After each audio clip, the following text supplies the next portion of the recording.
If you gloat with a big smirk on your face, oh, Stephen Donnelly's going, that's distasteful and it's unedifying. And you can't gloat the fact that O'Gorman's the last green left in the Dáil. That's distasteful and it doesn't help anybody and it's unedifying.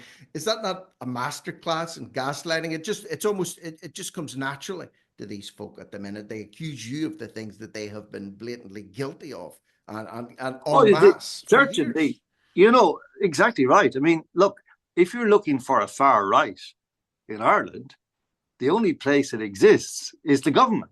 Mm-hmm. The government is the far right. The police and Garda Síochána, they are the far right.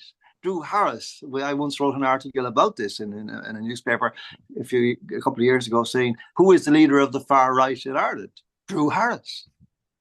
He presides over the force which claims to be a police force, but is actually a goon squad acting on behalf of the World Economic Forum, by proxy through the Irish government, and calling itself a police force. But people, you see, this sounds, even as I say it, it sounds rhetorical. It's not, it's factual.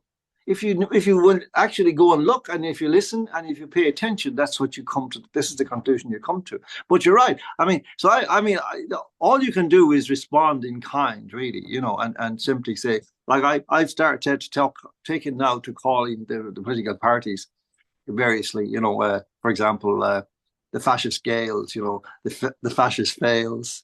The Sinn fascists, the fascists before fashion, and so on. And it's a way of just winding them up in order to underline the fact that no.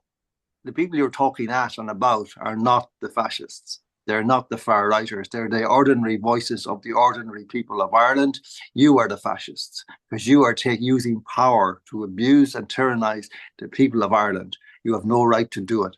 Unfortunately, now, they have an imprimatur in the form of an election, a stamp on their tyrannical program. And I'm very afraid to say that it's going to escalate from here on out. There's a